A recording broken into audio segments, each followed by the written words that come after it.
So zany huitrikitrehantsika foana ty resaka hoe anniversaire teny Amerika Asiny ty tant que mbola tsy mandray ny andraikitra ny procureur ny tana. Voalohany nisy olona tao nomena sakafo, nisy olona tao maty an'izany sakafo zany, nisy olona tao nanome an'izany sakafo zany. Raha ohatra zany ianao mandeha amina magasin na restaurant na any tranon'olona na n'importe quoi, ary na ohatra raha hoe asa raha tadidinareo reny hoe misy olona 4 meny andalana omenao sakafo daveo izy manao cinéma mody marary ohatrany daveo de non lasa responsable an'iny. Dikan'izay zany fenoasina sy mamany tamin'ny 14 juin ny invité olona maromaro de marary sy maty reo olo reo de zareo zany no responsable voalohany indrindra. Inona ny responsabilité any? Pénal sy civil. Zareo responsable satria zany hoe homicide no nitranga, homicide volontaire na involontaire fanadiadina no ahitana an'izay. Forcena fotsiny manko hoe le olona voatazona any amponja no responsable fa hatreto lalàna de manizingizina fa ifenoasina sy mamany aloha zao no nanome sakafo olona ary nahafaty olona sy naparary olona mbola misy miady amin'ny fahafatesana. 5 mbola miady amin'ny fahafatesana, 7 no maty. Zany olona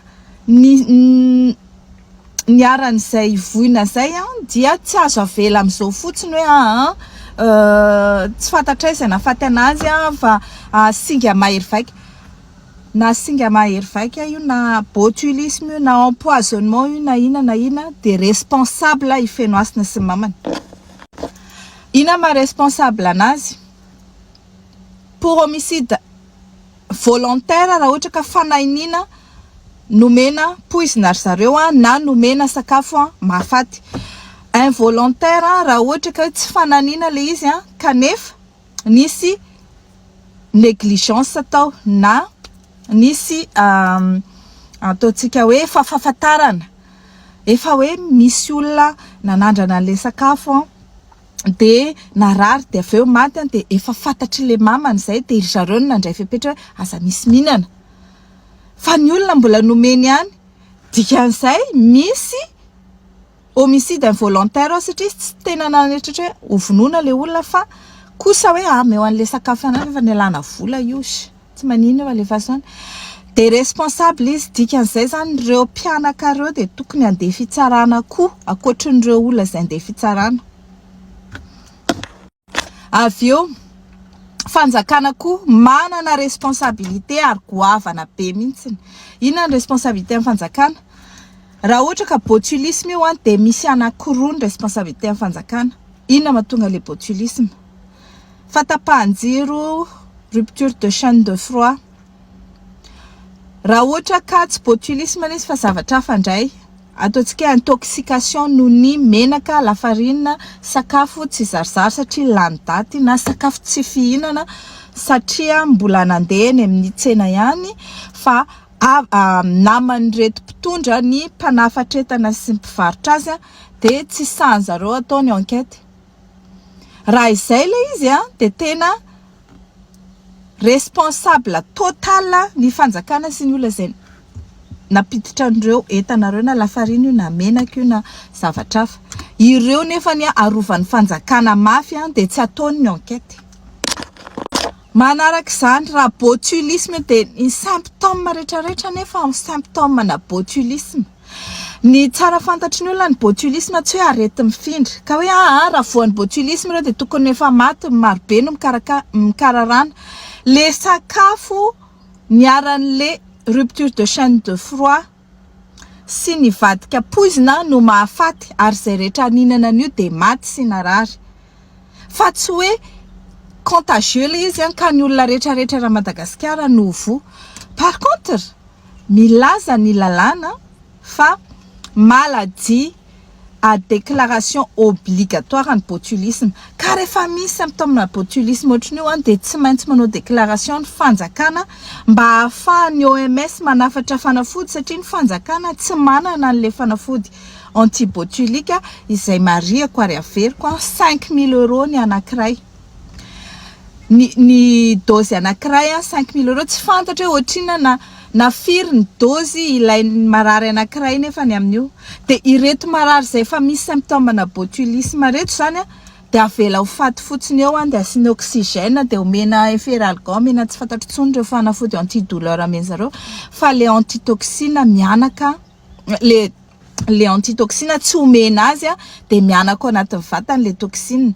Dikan'izay dia responsable famonoan'olona koa ny fanjakana par non assistance à personne en danger. Zany hoe double responsabilité. Responsable na tonga ny fahatapahan-jiro noho ny tsy faiza mitantana ny jirama, responsable amin'ny fiarovana an'ireo olona izay mampiditra sakafo tsy azo hohanina lany daty impropre à la consommation, responsable amin'ny tsy fitsaboana an'ireo olona ireo amin'ny antitoxine izay tokony hitsaboana azy de noho izany rehetrarehetra izany dia tokony ho tsaraina ihany koa izay mpitondra ny ministra, ny président, ny docteur, ministra anankiroa na telo responsable an'izany ministra ny varotra sy ny industrie izay manafatra an'ireo eta sy ny commerce, ministra ny santé izay manizingizina fa tsisy botulisme izay tompona andraikitra ankoatran'izay ireo dokotera ihany koa izay manafina an'ilay aretina mahafantatra zao hoe symptôme botulisme de nefany tsy mandray ny andraikitra izay tandrify azy amin'ny fizigizinana hoe botulisme mahazo an'ireto marareto tokony ho tsaboana amin'ny toxine antibotulika ireo. Maninona ny tsy manao an'izany? Matahotra ho faty, matahotra no voaroka, matahotra ho very asa, de aleo zany le reto le tanora reto zatovy reto no faty eo satria nareo matahotra ny ainareo. Inona zany ny anaovana dokotera, maninona tonga de nanao tsy haiko milisy. Da amin'izay izay manakarama anareo ihany no tsinjovinareo fa tsy ny aim-bahoaka no tsinjovinareo. Dikan'izay de zao alefasy le fitsarana ahitana hoe inona ny zavatra misy eo fa satria ny enina hatreto de tsy ny haiko izany mihitsy ireo olona anankitelo lazaina fatratra sy ny voatazona ny amponjy ireo tsy ny haiko ireo fa forcena fotsiny, forcen'ny procureur fotsiny hoe ny haiko izy. Zay nisy zao avoay koa le relevé ana SMS sy relevé ana appel sy ahitana an'izany fa zay mila mahita.